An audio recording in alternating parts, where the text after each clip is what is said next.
지난 한 주간 무덥고 또 고단한 삶을 살아오신 여러분들에게 하나님의 큰 은혜와 위로와 자비가 가득하기를 축복합니다. 오늘 말씀 제목은 깊은 부르짖음이라고 하는 제목이에요. 부르짖는 것도 어마무시한 단어, 거기에 또 깊음이라고 하는 수식어까지 달라붙어 있습니다.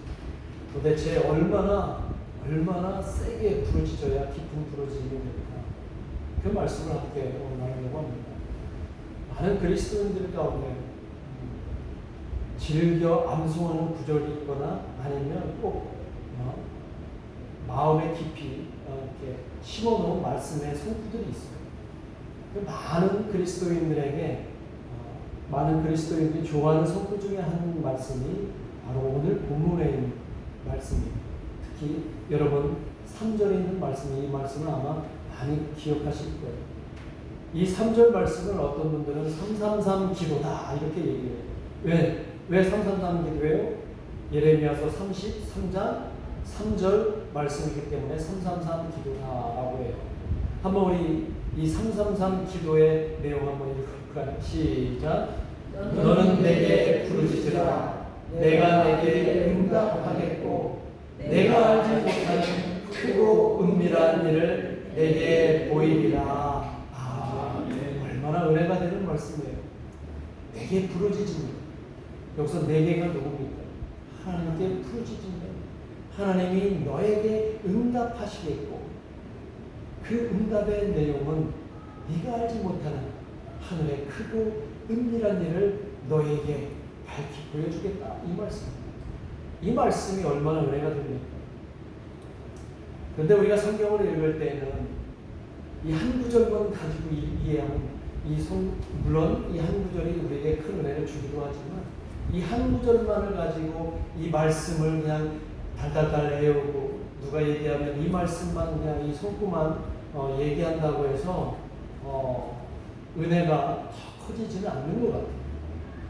한 구절만 우리가 주로 성경을 뽑아서 이렇게 읽게 되면 우리에게 은혜는 있지만 잘못 이해하는 경우도 간혹 있다는 거예요. 그래서 이 말씀, 우리에게 들려주는 이 은혜로운 말씀이 어떻게 나오게 되었는가에 대한 그 배경을, 그 문맥을 통해서 이해하게 될 때 그 말씀이 훨씬 우리에게 큰 은혜가 되리라고 믿습니다. 그래서 오늘 33장 이 3절의 말씀, 또 이 33장에 걸쳐져 있는 이 내용을 우리가 전체적으로 이해를 하고 앞의 장과 뒤의 장 서로 문맥적으로 이해하게 될 때 훨씬 큰 은혜가 되리라고 저는 믿습니다. 그런 맥락에서 여러분에게 말씀을 드리겠습니다. 예레미야는 누굽니까? 예레미야 선지자는 눈물의 선지자라고 얘기를 하지요. 누구도 원하지 않는 그 유다의 멸망을 이제 당하게 될 그 유대인들에게 전해야만 하기 때문에 눈물의 선지자라고 얘기해요. 그 눈물의 선지자라는 타이틀에 맞게 오늘 예레미야 선지자는 자기가 지금 어디에 있습니까? 휴일의 뜰 안에 갇혀있게 돼요. 이게 예루살렘 감옥에 갇혀있는 형국인데 자신이 들은 하나님의 그 메시지를 그들에게 눈물로 하소연하며 전합니다. 너희는 지금 이렇게 너희들이 마치 모든 걸 할 수 있겠다고 여기고 있지만 너희는 곧 멸망하고 말 것이다.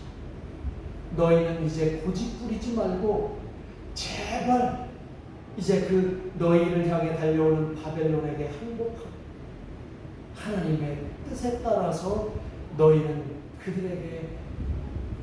그들이 원하는 대로 해라, 이런 메시지예요. 그런데 이 유다 백성들은 어떻게 했습니까? 끝까지 한번 해보겠다고 그러는 거예요. 그러나 오늘 우리가 이 하나님께서 예레미야 선지자에게 들려준 이 메시지, 이 33장에 있는 메시지는 하나님이 한 번만 들려주신 메시지가 아니에요. 오늘 본문 1절에 보면 몇 번째 메시지라고 말씀하세요? 두 번째 메시지라고. 이미 예레미야 선지자를 통해서 32장에서 첫 번째 메시지를 보내주셨는데 그 32장과 우리는 연결해서 같이 오늘 본문의 내용을 읽어야 합니다. 예레미야가 지금은 시대 뜰 안에 갇혀 있는 이 시대적인 배경이 언제냐면 당시에 유다의 왕이 누군지는 아세요? 네? 시드기야 왕이었어요. 시드기야 왕이 총 11년 동안 왕위에 있었는데 이때가 바로 시드기야 즉위 10년째 되는 해예요. 그러면 시드기야 왕이 이제 마지막 왕이 되잖아요. 그리고 유다가 몇 년도에 망했는지 혹시 아세요? BC 587년에 망했어요.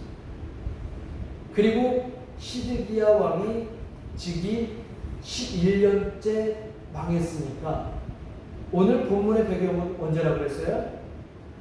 1년 전이라고 그랬죠. 시드기야 왕이 즉위 10년째 있었던, 그러니까 BC 586년에 이 예레미야 선지자가 1년 후면 완전히 멸망하게 될 그 상황에서 이 메시지를 들었던 거예요.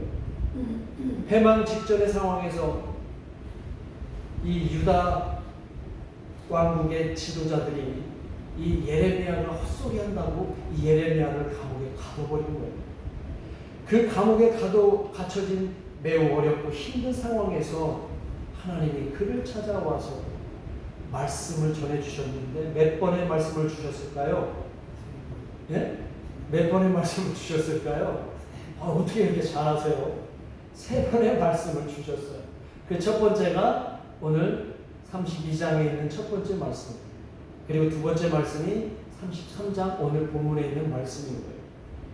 자, 32장을 우리가 그러면 어떤 말씀을 메시지를 주셨는지 좀 이해를 해야 될 것 같아요. 첫 메시지를 주셨을 때 32장의 내용은 그거예요. 다른 내용은 뭐 차치하더라도 이 내용이 핵심이에요. 예레미야 선지자에게 야, 네가 가서 이 유다 백성에게 아나돗의 밭을 사라고 얘기를 전해라. 아나돗의 밭을 사라. 아니 당장 내년이면 망하게 생겼는데, 멸망하게 생겼는데 땅을 준비하라는 거예요. 이스라엘의 땅을 준비하라는 거예요. 지금은 너희들이 망할 것 같이 보이지만 내가 너희들에게 반드시 다시 돌아오게 하겠다라고 하는 그 첫 번째 메시지를 이 예레미야에게 하신 거예요. 포로 생활 70년이 지나면 너희는 그곳에 낭인으로 혹은 외인으로 머무르는 게 아니라 너희들이 있는 이 예루살렘, 유다 땅으로 다시 돌아오게 될 것이다.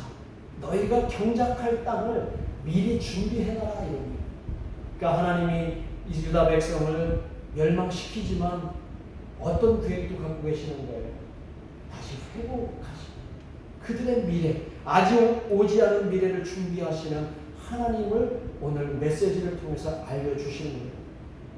그리고 두 번째 메시지가 바로 오늘 본문에 속해 있는 33장의 메시지인데 유다와 예레미야의 상황이 얼마나 엄혹하고 엄중하고 심각합니까? 근데 하나님은 메시지를 그들에게 주시는 거예요. 한 번도 아니고 몇 번을 주신다고 얘기했어요? 3번씩이나 주시는 거예요. 지금 내가 죽게 생겼는데, 내가 너무 힘들어 죽겠는데 왜 하나님은 말만 하고 마는 거예요? 이런 상황인 거예요. 어렵고 힘든 상황인데 문제가 해결되는 건 한 개도 없는데 하나님은 말씀만 하고 계시니 짜증이 날까요? 안 날까요? 저 같으면 짜증이 날까요? 이런 상황을 우리는 경험을 합니까? 우리도 많이 경험하잖아요. 힘들고 어렵고 너무 고통스럽고 너무 괴로운데 그냥 목사는 맨날 주일날 설교할 때 여러분 믿음 안에서 참고 인내하시면 하나님이 분명히 여러분에게 해결해 주실 것입니다 라는 얘기를 들어야 합니다. 맨날 그냥 주일마다 그냥 참고 있냐라고만 얘기해요. 또 여러분들이 그래 목사는 맨날 그런 얘기만 하는데 말씀을 한번 찾아보자. 그래서 성경 말씀을 들춰보면 어떤 내용입니까? 신행 안에서 또 참고 인내하다 보면 하나님의 은혜를 사모하다 보면 하나님의 은혜가 임할 거라는 이런 얘기가. 이럴 때 우리 마음은 어때요? 답답하죠. 지금 상황이 은혜만 사모하고 참고 인내라고 하는 그 말씀만 있는 상황이 답답하잖아요. 그런데 어쩌겠어요? 우리는 누굽니까? 하나님의 자녀 아닙니까? 우리는 누구예요? 그리스도입니다. 이런 인생이 바로 하나님을 믿는 성도들의 운명인 것을 우리가 누구한테 원망하겠습니까? 이게 우리의 숙명이고 운명이라는 거예요. 그래서 저는 우리 인생이 마치 광야에 놓여있는 것 같다고 가끔 생각을 합니다. 허허벌판에 나홀로 있는 것 같고 아무리 내가 발버둥 쳐도 그 사막을 벗어날 힘이 없는 그 인생 같은 우리의 삶, 그게 바로 우리의 신앙의 도전이 아닌가 생각합니다. 그런데 놀라운 것은 그 광야 같은 삶에 뭐가 있느냐, 뭐가 있다는 걸까요? 하나님의 말씀이 있다. 광야 같은 우리의 삶에 하나님의 말씀이 있다는 거예요. 출애굽한 이스라엘 백성이 40년 동안 광야에 있을 때 그 광야에 뭐만 있었어요? 하나님의 말씀만 존재했어요. 그 말씀으로 인해서 이스라엘 백성들이 늘 은혜를 얻으며 버티고 살아갈 수 있었던 거예요. 그리고 하나님이 약속하셨던 그 미래의 가나안 땅에 그들이 입성할 수 있게 되었던 것이죠. 하나님의 말씀이 계시니 우리에게 은혜가 있는 줄 믿습니다. 하나님의 말씀이 여러분 삶에 있으니 여러분에게 은혜가 있는 줄 믿습니다. 아무것도 보이지 않는 것 같은 안개와 같은 우리 인생에 하나님의 말씀이 있으니 오늘 본문처럼 하나님의 말씀이 있으니 우리에게 은혜가 되는 거예요. 그리고 오늘 그 은혜의 말씀의 핵심이 바로 3절 말씀이다. 3절 말씀의 처음 시작이 어떻게 시작합니까? 부르짖으라. 너희가 힘드냐? 부르짖으라. 더 힘드냐? 더 부르짖으라. 깊은 부르짖음이 계속될수록 우리에게 은혜에 가까워진다는 얘기를 하신다는 거예요. 고달픈 우리 인생에 하나님이 주시는 귀한 메시지임을 여러분 기억하시길 바랍니다. 오늘 말씀의 배경을 보면 하나님은 이스라엘에게 완전한 회복의 꿈을 하나님 스스로도 꾸시고 이스라엘 백성들에게도 그 꿈을 전해 주십니다. 이스라엘이 바벨론 포로에서 돌아오는 그 놀라운 은혜의 날과 그리고 33장에 보면 더 큰 하늘의 크고 놀라운 비밀이 있는데 그것은 온 인류를 구원하시겠다고 하는 하나님의 꿈이 담겨 있어요. 오늘 예레미야서 읽지는 않았지만 33장 15절에 보면 하나님의 계획이 바로 예레미야 선지자를 통해서 드러납니다. 15절 말씀 한번 읽어볼까요? 15절 말씀 시작. 그날 그때 내가 다윗에게서 한 공의로운 가지가 나게 하리니 그가 이 땅에 정의와 공의를 실행할 것이다. 이 15절 말씀이 오늘 3절에 있는 말씀에 연속되는 말씀이에요. 이스라엘 백성이, 유다 백성이 바벨론의 포로로 70년 동안 힘든 여정을 살고 그들을 완전히 회복시켜 주시는 하나님의 계획뿐만 아니라 이제 하나님께서는 그 다윗 백성을 통해서 다윗을 통해서 우리에게 누구를 보내주신다는 거예요? 메시아를 보내주신다는 메시아. 다윗의 한 가지가 나와요. 다윗에게서 한 가지. 그 가지가 바로 나사렛 예수 그리스도이신 줄 믿습니다. 이스라엘 백성들은 그걸 믿지 않아서 어떻게 됐어요? 여전히 그들은 힘들어요. 그러나 오늘 우리에게는 그 나사렛 예수 그리스도를 통해서 우리에게 구원이 이루어진 줄 믿습니다. 이제 우리는 하나님 나라가 우리의 것임을 믿고 주님이 다시 오시는 그날 우리 하나님 나라에 온전히 들어가는 그날을 꿈꾸게 되었다는 이 놀라운 사실을 오늘 이 바로 예레미야 선지자를 통해 하나님 들려주신 이 말씀이 성취된 줄로 믿습니다. 다윗에게서 나온 의로운 가지 곧 정의와 공의를 실현하시는 분, 그분이 나사렛 예수 그리스도이신 거예요.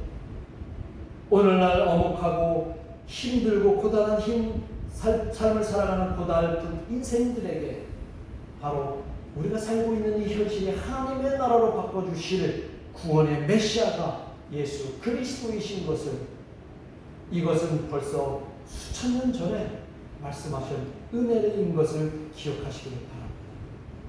그 메시지가 이렇게 실현되고 이제 우리가 주님이 다시 오실 그날을 소망하고 있는 것이지.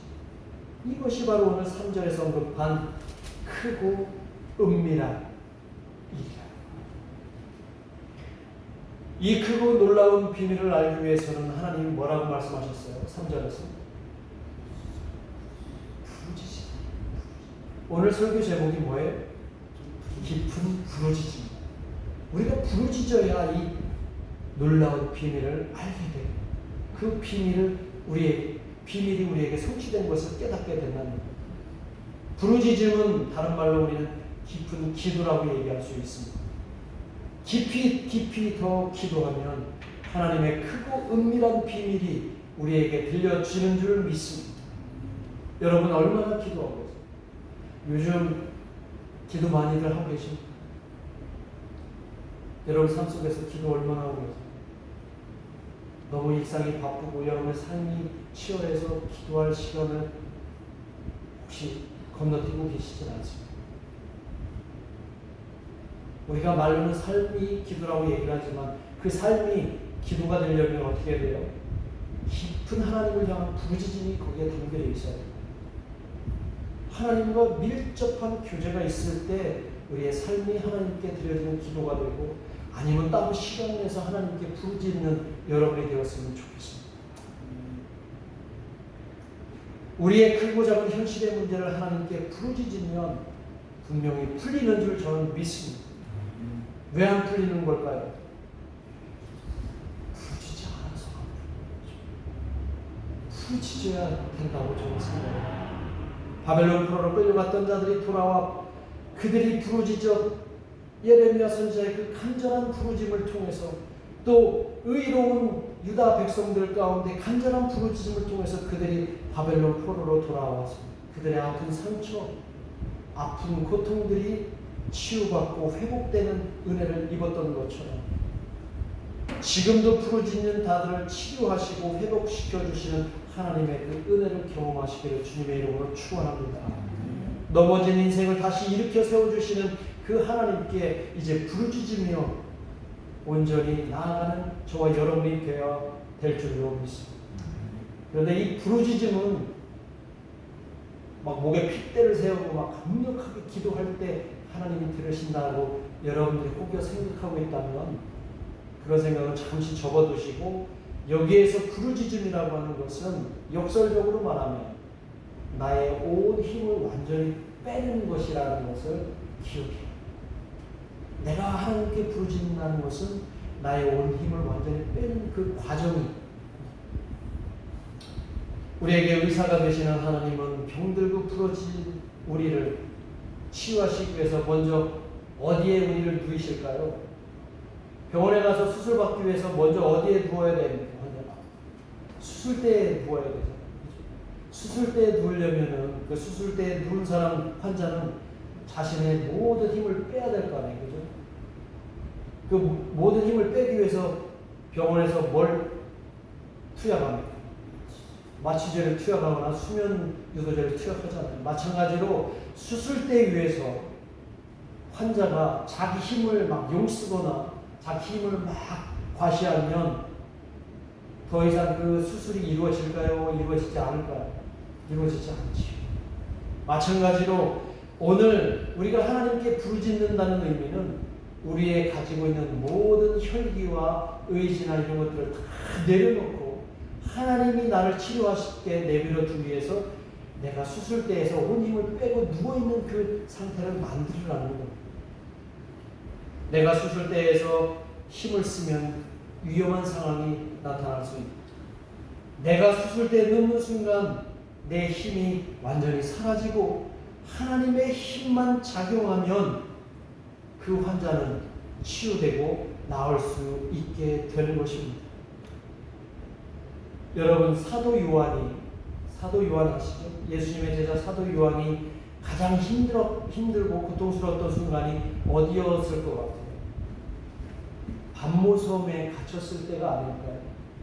반모섬에 유리되고 반모섬에 갇혀있을 그 순간에 억류되었을 때가 아마 그에게는 가장 지독하게 고통스럽고 외로움이 있었던, 고독했을 때가 아니었을까요? 그때 사도 요한은 자신의 힘을 다 빼고 하나님의 영광을 바라보았습니다. 깊은 기도로 하나님께 부르짖었더니 하나님께서 그에게 나타나서 크고 은밀한 것을 보여주셨는데 그것을 기록한 내용이 어떤 거예요?